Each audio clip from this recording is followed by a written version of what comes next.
तो hello everyone, जैसे कि हम पढ़ रहे थे अपना अध्याय वैद्युत धारा। इसी के साथ आज हम शुरू कर रहे हैं अपना पार्ट 4। देखते हैं कि आज हम क्या पढ़ेंगे पार्ट 4 में। आज हम पढ़ने जा रहे हैं गतिशीलता के बारे में, वही ओम के नियम की सीमाएं, प्रतिरोधकता पर निर्भरता के अनुसार पदार्थों का वर्गीकरण और कार्बन प्रतिरोध के बारे में। चलिए जल्दी से शुरू करते हैं इसको। सबसे पहले बात करते हैं गतिशीलता क्या होती है। गतिशीलता या फिर मोबिलिटी, राइट। तो गतिशीलता, और किसकी गतिशीलता? इलेक्ट्रॉन की गतिशीलता के बारे में हम यहाँ बात कर रहे हैं। इस अध्याय की शुरुआत इसी से हुई थी कि जब इलेक्ट्रॉन गति करेंगे तभी तो वैद्युत धारा उत्पन्न होगी, राइट। तो गतिशीलता होती क्या है उसको हम जानने की कोशिश करते हैं। तो गतिशीलता क्या होती है? प्रति एकांक वैद्युत क्षेत्र, राइट। क्या बोल रहे हैं हम कि प्रति एकांक वैद्युत क्षेत्र, दैट इज ई से हम इसे प्रदर्शित करते हैं, में अपवाह वेग vd का परिमाण जो आएगा उसे कहते हैं गतिशीलता। गतिशीलता को कैसे प्रदर्शित करते हैं? इसे प्रदर्शित करते हैं म्यू के द्वारा। तो यानी कि म्यू बराबर होता है vd बटे ई। प्रति एकांक क्षेत्रफल में जितना भी अपवाह वेग, इसका जो परिमाण आएगा उसे कहते हैं गतिशीलता, राइट। तो इसका जो SI मात्रक होता है वो हो जाता है मीटर स्क्वायर प्रति वोल्ट सेकेंड। यह एक धनात्मक राशि होती है, यानी कि गतिशीलता कभी ऋणात्मक नहीं हम बोलेंगे इसे, यह हमेशा धनात्मक ही एक परिमाण देगी। जो इसकी वैल्यू निकल के आएगी वो हमेशा धनात्मक होगी। तभी आप ले सकते हैं कि VD जो है वो मोड में लिखी गई है। मोड का मतलब होता है कि यह हमेशा धनात्मक ही इसको लेंगे। मान लो अगर कभी भी VD की वैल्यू नेगेटिव आती है, अब वहां वेग वो माइनस में आता है, तो लेकिन आप माइनस को नेग्लेक्ट कर देंगे, हमेशा उसकी वैल्यू को आप धनात्मक या पॉजिटिव में ही लिखेंगे। तो ये होती है गतिशीलता। गतिशीलता को म्यू द्वारा प्रदर्शित करते हैं। म्यू बराबर होता है vd बटे ई। ठीक है, चलिए आगे बढ़ते हैं और अब बात कर लेते हैं ओम की नियम की सीमाएं या फिर limitations of Ohm's law. Ohm's law तो हम सभी जानते ही हैं क्या होता है। हम अपने पिछले लेक्चर में देख चुके हैं कि ओम्स लॉ क्या कहता है कि V अनुक्रमानुपाती होता है I के। V is directly proportional to I। V मतलब विभवांतर, I मतलब वैद्युत धारा। यानी कि ये कहता था हमें ओम का नियम कि किसी भी चालक में, मान लो हमारे पास यहाँ पे V है और यहाँ पे हमारे पास I है, जैसे जैसे हम उसमें V की वैल्यू बढ़ाते जाते हैं वैसे वैसे I की वैल्यू भी बढ़ती जाती है। वोल्टेज बढ़ाया तो धारा भी बढ़ेगी, ये कहता था ओम का नियम। लेकिन हमें देखने में आया कि ओम का नियम की कुछ लिमिटेशन भी होती है, मतलब कुछ ऐसी परिस्थितियां भी होती है, कुछ ऐसे पदार्थ भी होते हैं जो ओम के नियम को फॉलो नहीं करते हैं। तो कौन से पदार्थ है वो हम यहाँ पे जानेंगे, ठीक है। तो जो हम देखते हैं कि जो ओम का नियम होता है वो अधिकांश परिस्थितियों में सिर्फ और सिर्फ धातुओं में ही वो लागू होता है। ओम का नियम इलेक्ट्रॉनिक परिपथ में लागू नहीं होता है। वही हम देखते हैं कि कुछ ऐसे धातु भी होती है जो वैद्युत धारा के प्रभाव के कारण जो गर्म हो जाती है, उन पर भी ओम का नियम लागू नहीं होता है। ऐसा क्यों? क्योंकि हम देखते हैं कि गर्म होने पर धातुओं का प्रतिरोध बदल जाता है, तो इसलिए। वहीं कुछ ऐसे पदार्थ भी होते हैं जो ऐसे प्रतिरोध जो लीनियर नहीं है, जैसे diode, transistor, vacuum tube, gas tube, इन पर भी ओम का नियम लागू नहीं होता है। क्योंकि आप देखेंगे कि ट्रांजिस्टर, डायोड, हम डायोड को लेंगे, अगर हम बात करें जीना डायोड की, तो डायोड बहुत टाइप्स के होते हैं। अगर हम जीना डायोड की ही बात करें तो इसका जो ग्राफ कुछ बनता है हमारे पास, वो कुछ इस तरह से ग्राफ बनता है। कुछ इस तरह से वो ग्राफ बनता है, यानी कि ये वोल्टेज है मान लो, और यहाँ पे हमारी करंट है, राइट। तो जब हम डायोड या जीनर डायोड को जब हम कंडक्ट करवाते हैं ना, तो उसमें जो वोल्टेज बढ़ाते हैं तो उसमें धारा में कुछ इस तरह का चेंजेस आता है। आप देख सकते हैं कि लीनियर नहीं है, ये अनुक्रमानुपाती नहीं है, जस्ट राइट। तो इस तरह का कुछ रिलेशन आता है, तो हम देखते हैं कि ओम का नियम हर जगह लागू नहीं होता है, बल्कि इसकी कुछ भी लिमिटेशंस होती है, इसकी कुछ सीमाएं होती है, वो सीमाएं हमें यहाँ पे याद रखनी होगी। ठीक है, चलिए आगे बढ़ते हैं। एक और यहाँ पे है कि ओम का नियम इलेक्ट्रोलाइट के लिए भी लागू नहीं होता है, वैद्युत अपघट्यों के लिए। तो अब हम बात करने वाले हैं प्रतिरोधकता पर निर्भरता के अनुसार पदार्थों का वर्गीकरण या फिर चालकता के आधार पर। ठीक है, कोई पदार्थ है, वो कितनी उसकी प्रतिरोधकता है। प्रतिरोधकता मतलब वैद्युत धारा के प्रभाव में बाधा डालने का एक गुण। कितनी उसके अंदर एक कैपेबिलिटी है, उसके अनुसार हम पदार्थों को किस तरह से वर्गीकृत करते हैं। चालक में वैद्युतरोधी और अर्धचालक तीन प्रकार के हमारे पास यहाँ पे पदार्थ होते हैं। चलिए इनको डिटेल में जानते हैं क्या क्या होते हैं। चालक यानी कंडक्टर, कंडक्टर क्या होते हैं? तो जो चालक होते हैं उनकी प्रतिरोधकता बहुत कम होती है, तभी तो वो वैद्युत धारा का प्रभाव करते हैं। तो उनकी प्रतिरोधकता होती है 10⁻⁸ ओम मीटर से लेकर कुछ 10⁻⁶ ओम मीटर तक। जैसे चांदी, तांबा, जानते हैं इनकी प्रतिरोधकता क्या होती है, बहुत कम होती है, और इनकी चालकता बहुत अच्छी होती है, राइट। वैद्युत रोधी यानी कि इंसुलेटर, इंसुलेटर की प्रतिरोधकता तो बहुत ज्यादा होती है, तभी तो ये धारा के प्रभाव में बाधा डालते हैं। जैसे जैसे कांच, रबड़, राइट। तो ये वैद्युत धारा को प्रभाव को अपने में से होने नहीं देते हैं, राइट। तो इसका अगर हम डेली यूज में देखें, डेली यूज में हम कब दे सकते हैं इनका यूज, देखो जब कभी हमने अपने गीले हाथ से हमने हमने सर्किट को टच कर लिया, राइट। हम देखते हैं जो हमारा बॉडी है, मेरा मानव शरीर होता है, वो क्या करता है, वैद्युत, वो चालक है। क्या है? चालक है। तभी तो जब हम किसी भी स्विच को, ऐसे खाली स्विच को छू देते हैं कभी गलती से ऐसे, तो हमारे अंदर करंट लगता है। करंट क्यों लगता है? क्योंकि हमारे शरीर के अंदर से वैद्युत धारा का प्रभाव हो जाता है, राइट। और जैसे ही जब कोई हमें करंट से छुड़ाने के लिए आता है तो क्या करते हैं, अगर वो भी हमें टच कर लेगा तो उसे भी करंट लग जाएगा, क्योंकि उसकी बॉडी भी क्या है, कंडक्टर की तरह काम करती है।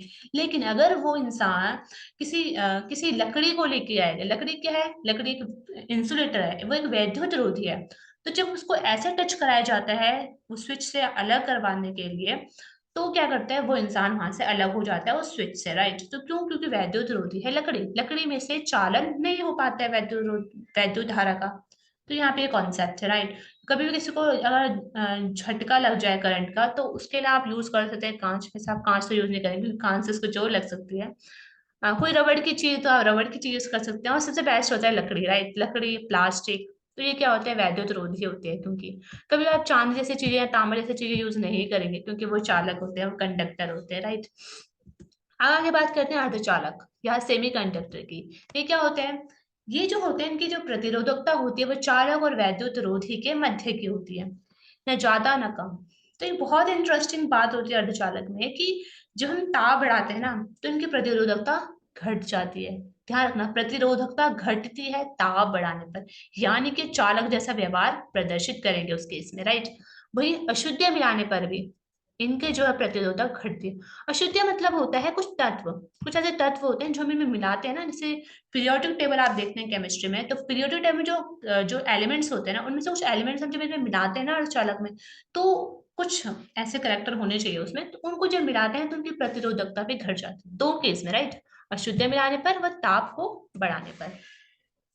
उदाहरण के लिए देखें तो अर्धचालक क्या क्या होते हैं, एक होता है जर्मेनियम, जर्मेनियम जीई, और सिलिकॉन एसआई। तो ये कुछ होते हैं अर्धचालक के एग्जाम्पल, राइट।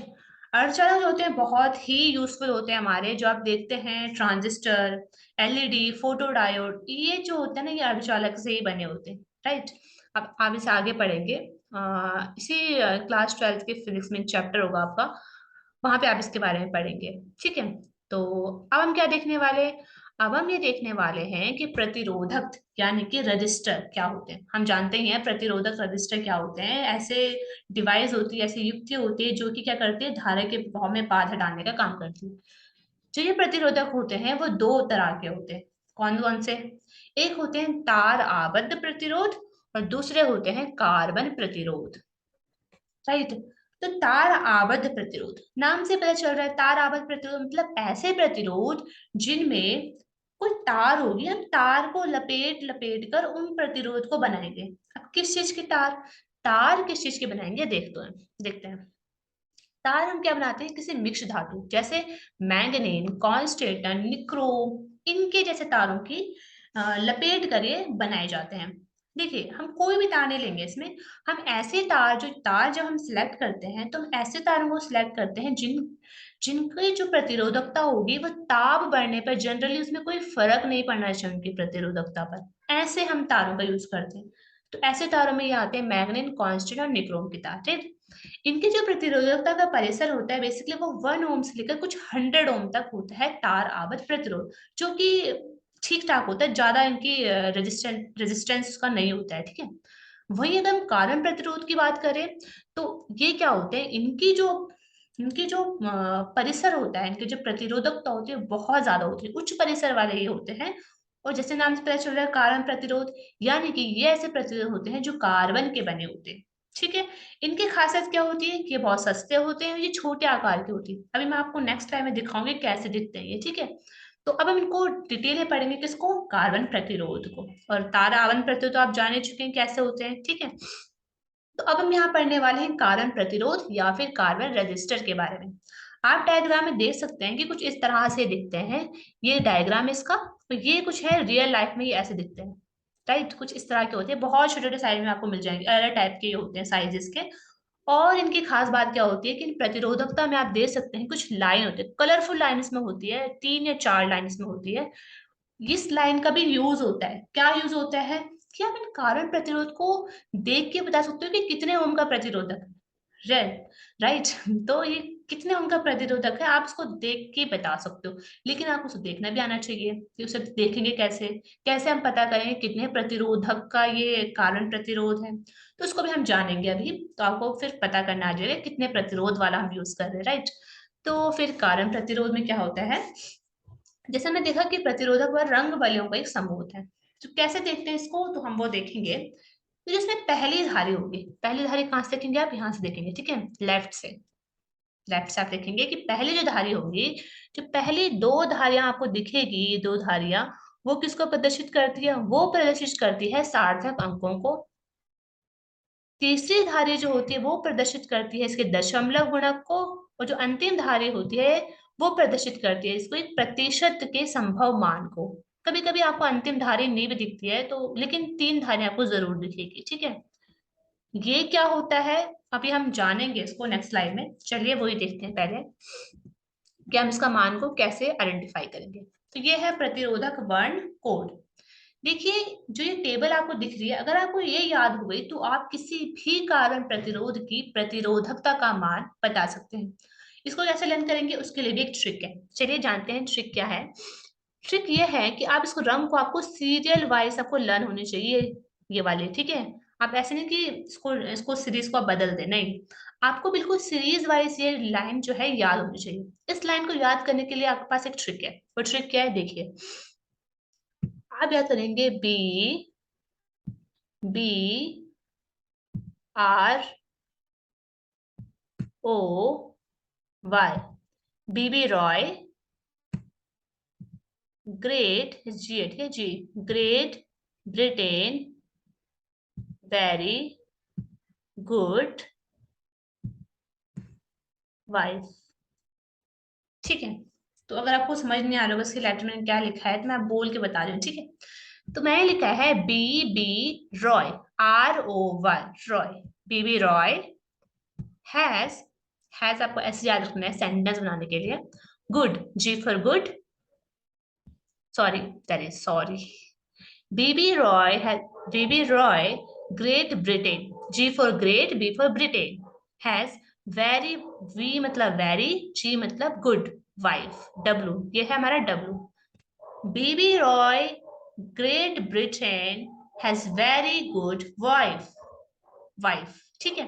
तो ऐसे आपको ये याद रखना है, B for black colour, B for brown colour, R for red colour, O for orange color, Y for yellow color, G for green color, B for blue color, V for violet, G for grey color, W for white color। और ये जो last के 3 है, ये आपको खुद याद रखने पड़ेंगे कि ये होगा G for मतलब गोल्डन कलर ये वाला, फिर सिल्वर कलर, और फिर वर्णहीन, वर्णहीन मतलब रंगहीन, कोई कलर नहीं होगा। ठीक है। इसका मतलब ये होगा कोई कलर नहीं होगा, मतलब जब कभी कोई कलर नहीं दिया होगा आपको, तो आपको ये वाली ही कंडीशन को लेके चलना है। ठीक है। दूसरा क्या, आपको आपको रंग याद हो गए इससे। उसके बाद आपको याद करने हैं अंक। अंक में क्या करना है आपको, 0 से स्टार्ट कर देगा, आपको 9 तक इसको लिख देना है। ठीक है। 3 ऐसे बचेंगे आपके, इनका कोई अंक नहीं होगा। फिर आएगा गुणक। अंक के बाद को गुणक याद करना है। गुणक कैसे याद करेंगे आप, आपको लिखना होगा 1 से लेकर 10⁻1, 10⁻2, 10⁻3, ऐसे करते करते आपको 10⁻9 हो गया। उसके बाद आपको लिखना है 10⁻−1, 10⁻−2। ठीक है, ये भी हो जाएगा। उसके बाद आएगी सहरता प्रतिशत, किसी के लिए नहीं आएगी, सिर्फ लास्ट के 3 कलर होंगे उनके लिए आ जाएगी। 5, 10 और 20, 5, 10 और 20। तो इस तरह से आप ये वाली जो टेबल है वो आपको लर्न होनी चाहिए, ठीक है। अगर आपको ये टेबल लर्न है तो फिर अब आप कैसे इसके मान को आइडेंटिफाई करेंगे वो देख लेते हैं। मान लेते हैं हमारे पास कोई ये प्रतिरोध है, ठीक है, ये कारण प्रतिरोध हमारे पास है। और यहाँ पे कुछ जो है कलर हमारे पास क्या दे रखा है, पहले दो कलर है लाल, लाल लाल है यहाँ पे, तीनों लाल है, ठीक है, और जो चौथी है वो चांदी जैसा रंग है, ठीक है, सिल्वर कलर की। तो हमने क्या देखा था कि जो पहले दो कलर होंगे वो हमें क्या बताएंगे, पहले दो कलर हमको बताएंगे अंक के बारे में, ठीक है। तो आप पहले दो कलर के लिए अंक लिख दीजिए। तो हम देखेंगे लाल कलर, तो लाल कलर के लिए कौन सा अंक दे रखा है, 2, राइट। तो हमने लिखा, यहाँ पे आप देख सकते हैं हमने लिखा है 2 2, लिख दिया आपने, गुड। उसके बाद आप क्या करना है, उसमें आपको लगाना है मल्टीप्लाई का साइन, मल्टीप्लाई नहीं करना, बस मल्टीप्लाई का साइन लगा देना यहाँ पे, राइट। तो गुणा का साइन लगा दिया। उसके बाद तो तीसरा कलर यहाँ पे आएगा, कोई भी कलर हो सकता है। यहाँ पे एग्जाम्पल के लिए यहाँ पे लाल कलर दे रखा है, लाल कलर का आप जाइए गुणक देखने। तो लाल कलर का गुणक क्या है, 10⁻²। तो हमने लिख दिया यहाँ पे 10⁻²। उसके बाद आप लगाओगे ओम का चिन्ह, ठीक है, ओम का चिन्ह जो हमेशा आएगा सब में। उसके बाद आप लगाओगे प्लस माइनस का चिन्ह, ठीक है, चिन्ह आपको याद रखना है, पहले गुणा का लगा फिर ओम फिर प्लस माइनस, राइट। उसके बाद चौथा कलर होगा, चौथा कलर जो कि यहाँ पे है चांदी का कलर, वो क्या बताएगा, वो बताएगा हमें प्रतिशत के बारे में या सहरता के बारे में। यहाँ पे क्या है, चांदी का रंग। तो चांदी के रंग के लिए क्या दे रखा हमें, 10। तो हमें लिख दिया 10%। तो इस तरह से हमें देना होगा इसका मान, ठीक है। तो ये जो सेकंड वाला है इसको आप खुद करके देखिए पहले, और फिर इसका यहाँ पे आंसर आप दे सकते हैं, ठीक है। पहले दो कलर है पीला बैंगनी, तो पीला और बैंगनी के लिए हमने यहाँ पे अंक देखा। देखो पीला के लिए अंक कौन सा है, 4, तो हमने 4 लिखा है, आप दे सकते हैं। बैंगनी, बैंगनी के लिए कौन सा रंग है यहाँ पे, 7, तो हमने 7 लिखा है, दे सकते हैं 4 7। फिर हमने गुणा का चिन्ह लगाया। फिर हमारे पास तीसरा कलर कौन सा है, भूरा, तो भूरा के लिए आप देखिए यहाँ पे गुणक, भूरा के लिए कौन सा गुणक है यहाँ पे, 10⁻1। तो हमने लिखा है 10⁻1 लिखो या 10 लिखो, सेम ही है, ओम प्लस माइनस। फिर यहाँ पे सुनहरा रंग था, सुनहरे के लिए हमारे पास जो सुनहरता थी वो 5 थी, तो हमने यहाँ पे लिखा 5%। सो इस तरह से हमें यहाँ पे प्रतिरोधक वर्ण कोड को ज्ञात करना होता है, ठीक है। आई होप आपको समझ में आया होगा। इस तरह से आप बहुत सारी जो एक्सरसाइज आपकी बुक में दे रखी होगी उसको आप सॉल्व कीजिए, और इससे फिर इससे रिलेटेड जो भी क्वेश्चंस होंगे वो आप इसे सॉल्व कीजिए, ठीक है। तो फिर आज के लिए इतना ही काफी है। अब हम जल्दी से रिव्यू देखते हैं, हमने क्या क्या जाना। हमने गतिशीलता देखी थी इसकी, क्या होती है वो। हमने देखा कि प्रतिरोधकता के आधार पर हम पदार्थों को कैसे वर्गीकरण करते हैं। चालक, विद्युत रोधी, अर्धचालक के बारे में हमने देखा। हमने देखा कि प्रतिरोधक जो होते हैं दो तरह के होते हैं। और अब हम नेक्स्ट क्लास में क्या देखने वाले हैं, हम ये देखेंगे, बहुत इंपॉर्टेंट कॉन्सेप्ट है वो भी, कि प्रतिरोधकता की ताप पर क्या निर्भरता होती है। उसके साथ हम देखेंगे उदाहरण 3.3 और उदाहरण 3.4। तब तक के लिए बाय।